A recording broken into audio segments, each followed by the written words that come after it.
ಮಂಡ್ಯದಲ್ಲಿ 6 ಅಡಿ ಉದ್ದದ ಹೆಬ್ಬಾವು ರಕ್ಷಣೆಯನ್ನ ಮಾಡಲಾಗಿದೆ. ಉರಗ ತಜ್ಞ ಕೃಷ್ಣರಿಂದ ರಕ್ಷಣಾ ಕಾರ್ಯವನ್ನು ಮಾಡಲಾಗಿದೆ. ಮಳವಳ್ಳಿ ತಾಲೂಕಿನ ಕೊನ್ನಾಪುರ ಗ್ರಾಮದಲ್ಲಿ ಆಗಿರುವಂತಹ ಘಟನೆ ಇದು. ಅಂಗಡಿಯೊಂದರ ಬಳಿ ಈ ಹೆಬ್ಬಾವು ಕಾಣಿಸಿಕೊಂಡಿದೆ. ಗ್ರಾಮಸ್ಥರಿಂದ ಉರಗ ತಜ್ಞ ಕೃಷ್ಣಗೆ ಮಾಹಿತಿಯನ್ನ ನೀಡಲಾಗುತ್ತೆ. ಉರಗ ತಜ್ಞ ಕೃಷ್ಣರಿಂದ ಹೆಬ್ಬಾವು ರಕ್ಷಣೆಯನ್ನ ಮಾಡಲಾಗಿದೆ.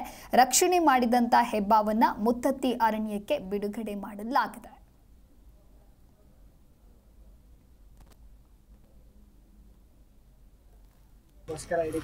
ರಕ್ಷಣೆ ಮಾಡೋಕ್ಕೋಸ್ಕರ ಹಿಡಿತಾ ಇದ್ವಿ.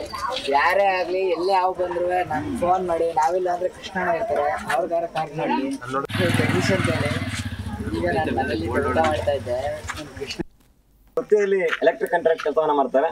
ಇವರು ವೃತ್ತಿಯಲ್ಲಿ ಎಲೆಕ್ಟ್ರಿಕ್ ಕೆಲಸ ಮಾಡಿದ್ರೆ ಪ್ರವೃತ್ತಿಯಲ್ಲಿ ಹಾವನ್ನ ಹಿಡಿದು ಅದನ್ನ ಸುರಕ್ಷಿತವಾಗಿ ಕಾಡಿಗೆ ಬಿಡ್ತಕ್ಕಂಥ ಕೆಲಸವನ್ನ ಮಾಡ್ತಾ ಇದ್ದಾರೆ.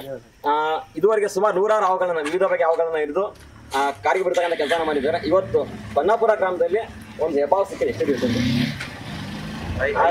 5 ಅಡಿ ಇರ್ತಕ್ಕಂಥ ಒಂದು ಹೆಬ್ಬಾವನ್ನ ಸುರಕ್ಷಿತವಾಗಿ ಹಿಡಿದು ಕಾಡಿಗೆ ಬಿಡ್ತಕ್ಕಂಥ ಕೆಲಸವನ್ನ ಮಾಡ್ತಿದ್ದಾರೆ.